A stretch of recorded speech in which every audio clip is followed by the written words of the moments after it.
Coach Stefanski reportedly said directly, "I made a mistake. I should have supported you better."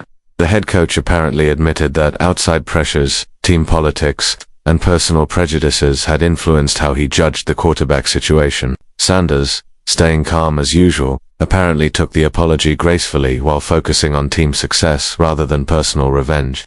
Players who watched this happen said the whole atmosphere changed. The stress disappeared right away and hope appeared out of nowhere. Don't get the wrong idea about what happened here. Team sources say this wasn't some sudden emotional moment, but a carefully planned move ordered by management under serious pressure. Ownership apparently gave an ultimatum after yesterday's practice, demanding they fix things immediately before appearing on national TV. The social media movements #FreeShedeur and #FireStefanski created massive online buzz that worried corporate sponsors, longtime season ticket buyers, and TV broadcast partners. Jimmy Haslam supposedly called an emergency meeting with minority owners who were frustrated about the unnecessary drama hurting the team's reputation. General manager Andrew Berry apparently pushed for a public makeup, saying the internal fighting was putting them at a competitive disadvantage. Let's look at the timeline because the background explains everything. 3 weeks back, training camp, reports showed Stefanski regularly giving Dillon Gabriel first-team practice reps even though Sanders performed better in practice. 2 weeks ago, preseason game footage showed Sanders making big plays despite getting limited chances. Last week, unnamed coaching staff members leaked complaints questioning Sanders' preparation, maturity, and understanding of the system. Yesterday, Browns insider Mary Kay Cabot reported the coach-quarterback relationship was beyond repair. This morning, complete turnaround. Such a quick change suggests outside interference rather than natural development. Here's where things get more complicated. The power struggles within the organization. Sources say Stefanski's apology was a forced surrender following ownership orders rather than a real change of heart. The coach apparently spent last evening talking with trusted advisors, including former Vikings colleagues, seeking help with an impossible situation. Mike Zimmer supposedly suggested accepting the situation, keeping his job, and rebuilding quietly. Sean McVay reportedly stressed that today's NFL requires coach-quarterback unity regardless of personal feelings. Bill Belichick allegedly stayed typically quiet, only saying, "Do your job" when asked for advice.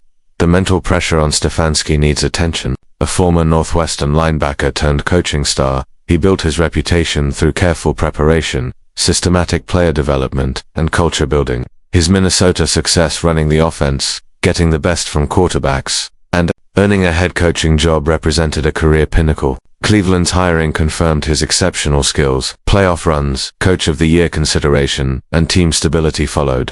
Then Sanders arrived, bringing massive attention, ownership, fascination, and media circus. Everything Stefanski, carefully built, suddenly faced threats from forces he couldn't control. Sanders' viewpoint is equally interesting, but completely different. Sources suggest remarkable maturity throughout this mess, never publicly criticizing coaches despite obvious favoritism toward Gabriel. His father, Dion's influence shows through. Strategic, patience, smart responses, and letting pressure build naturally without forcing a fight. The younger Sanders reportedly told teammates he expected resistance, was ready for challenges, and stayed confident his talent would win out eventually. This morning's apology supposedly surprised him since he'd mentally prepared for a season-long battle to prove himself slowly. This goes beyond an apology toward complete organizational restructuring. Offensive coordinator Alex Van Pelt is frantically changing the game plan, adding Sanders' unique abilities against Cincinnati's aggressive defense. Previously installed packages emphasizing Gabriel's accurate passing are being scrapped. New plays featuring designed runs, rollout passes, and deep throws were installed during this morning's walkthrough. Position coaches are scrambling, adjusting blocking schemes to handle Sanders' mobility and improvisation style. The entire offensive approach is changing hours before a division rivalry game. Such confusion usually guarantees failure. Yet Sanders' incredible talent might overcome systematic problems. Cincinnati represents the perfect test following this makeup. Joe Burrow represents everything Cleveland desperately wants: franchise, quarterback stability, organizational unity, championship direction. Bengals defensive coordinator Lou Anarumo is certainly watching Cleveland's morning drama and adjusting accordingly. Their pass rush packages that typically overwhelm rookie quarterbacks might exploit the Browns' offensive line confusion about blocking changes. However, Sanders' escapability, arm strength, and fearlessness could neutralize traditional advantages. Don't ignore the locker room effects. Veterans who spent years supporting Stefanski's culture suddenly see philosophical changes under pressure. Myles Garrett reportedly spoke to the defense privately, emphasizing focus despite offensive drama. Nick Chubb, coming back from devastating injury, supposedly offered Sanders complete support during this morning's meeting. Joel Bitonio, longest-serving player, allegedly expressed anger about the circus atmosphere around the quarterback position. Such mixed reactions show broader organizational confusion.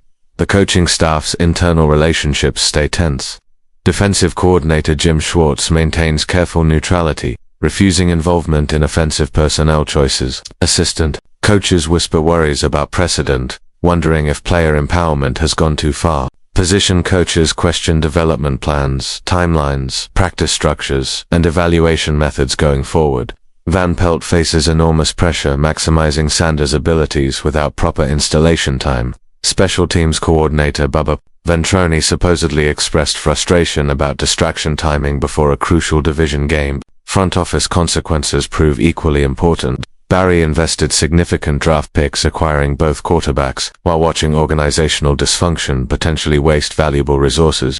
His relationship with ownership, previously cooperative, reportedly became strained throughout the quarterback controversy. Sources claim Barry preferred extended competition into the regular season before Haslam's intervention forced early resolution. The general manager supposedly views the morning apology as a necessary evil, preserving organizational function while privately questioning long-term effects. Ownership fingerprints cover the entire situation. Haslam's history of cycling through coaches, forcing personnel decisions, and demanding instant results haunts the franchise reputation. Yet sources indicate genuine belief that Sanders represents generational talent worth organizational upheaval. The apology order supposedly included specific language ensuring Sanders gets complete support moving forward. Haslam allegedly reminded Stefanski about unity expectations, suggesting future employment depends on embracing ownership's quarterback choice. National perception changes dramatically following the revelation. ESPN's morning shows are scrambling for remote broadcasts outside the Browns facility. Fox Sports is adjusting pregame coverage, emphasizing the reconciliation story.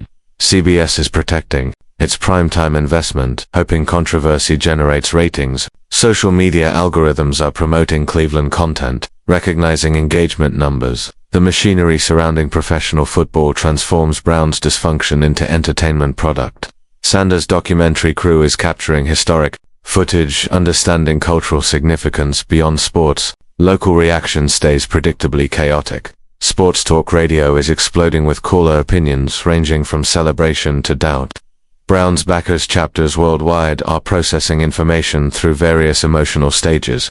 Season ticket holders, who threatened abandoning the franchise, are reconsidering positions. Merchandise sales are jumping immediately following apology reports. Parking lots around First Energy Stadium are buzzing with anticipation, speculation, and uncertainty. Cleveland fans, conditioned to expect disappointment, cautiously embrace possibility while maintaining protective doubt. The practical effects need consideration. Sanders is taking first-team snaps without proper preparation, which typically spells disaster. Offensive line protection calls stay uncertain. Receiver route adjustments lack polish. The audible system needs simplification. Red zone packages need installation. 2-minute operations demand practice. These basic elements usually develop over months, not hours. Yet Sanders' improvisational brilliance, exceptional processing speed, and natural leadership potentially overcome systematic shortcomings. League-wide executives are monitoring the situation, recognizing precedent implications. Young quarterbacks observe Sanders' leverage, understanding possibilities. Veteran coaches acknowledge evolving power dynamics between sideline authority and ownership involvement. The Browns inadvertently created a blueprint for contemporary quarterback controversies. Whether it becomes a cautionary tale or success story remains undetermined pending tonight's performance. Stefanski must compartmentalize personal feelings, professional embarrassment, and competitive focus. Simultaneously, his sideline behavior throughout the game becomes heavily scrutinized. Every interaction with Sanders gets magnified exponentially. Sanders carries a different burden entirely. Validation comes through performance, not apology. Teammates evaluate leadership through execution, not words.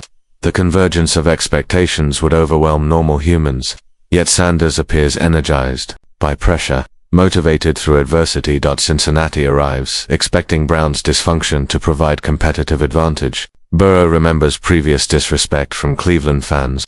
Their defensive front salivates facing a rookie quarterback amid organizational turmoil. Lou Anarumo certainly prepared exotic pressures, coverage rotations, and confusion tactics, targeting inexperience. Yet this morning's reconciliation potentially energizes the Browns, creating dangerous desperation. Tonight transcends typical regular season significance. Stefanski's coaching credibility requires immediate validation through competitive performance. Sanders must justify organizational disruption via exceptional play. Veterans need proof supporting dramatic reconciliation. Weather conditions add another variable. Forecasts indicate swirling winds, potential precipitation, and challenging throwing conditions. Sanders' strong arm theoretically provides advantages, yet inexperience handling elements concerns coaches. Consider financial effects. Beyond football implications, corporate partnerships require stability, projecting professional image. Season ticket renewals depend on competitive trajectory and organizational competence. Television ratings influence future scheduling and primetime opportunities. The morning, apology impacts. Revenue streams extending beyond wins and losses toward comprehensive business operations. Former Browns quarterbacks offer unique perspective. Bernie Kosar suggests patience, allowing relationship-authentic development. Tim Couch warns about organizational dysfunction destroying young quarterbacks. Brian Sipe emphasizes supporting whoever takes snaps. Johnny Manziel tweets cryptically about understanding pressure. Baker Mayfield remains conspicuously silent, perhaps recognizing parallel circumstances. As kickoff approaches, First Energy Stadium transforms into a psychological laboratory. Every Browns offensive play becomes a referendum on reconciliation. Sincerity, the ultimate question, persists. Does this morning's apology represent genuine organizational evolution, or a desperate self-preservation attempt? If Sanders excels tonight, the narrative shifts toward coaching adaptation and organizational courage. If struggles emerge, questions intensify regarding premature promotion and continued dysfunction. Reality suggests trust rebuilds slowly through consistent actions, not a single apology. Professional relationships require mutual respect, clear communication, and aligned objectives. Cleveland doesn't receive many opportunities escaping quarterback purgatory. This moment might represent the final chance before another rebuild. Sanders will emerge from the tunnel wearing a Cleveland uniform, carrying extraordinary expectations following an extraordinary morning. Stefanski walks the sideline balancing personal pride against professional survival. Haslam watches from his suite believing vindication is imminent. This represents Cleveland Browns football perfectly. Dysfunction meeting desperation. Controversy creating opportunity. Chaos potentially producing clarity. The apology has been delivered. Reconciliation has been attempted. Performance is pending. Everything else becomes noise until the scoreboard provides answers. Tonight, Cleveland discovers whether morning reconciliation sparks renaissance or represents a final desperate gesture before inevitable collapse. Welcome to professional football, where organizational alignment matters more than individual talent, where timing influences everything, where apologies mean nothing without accompanying actions.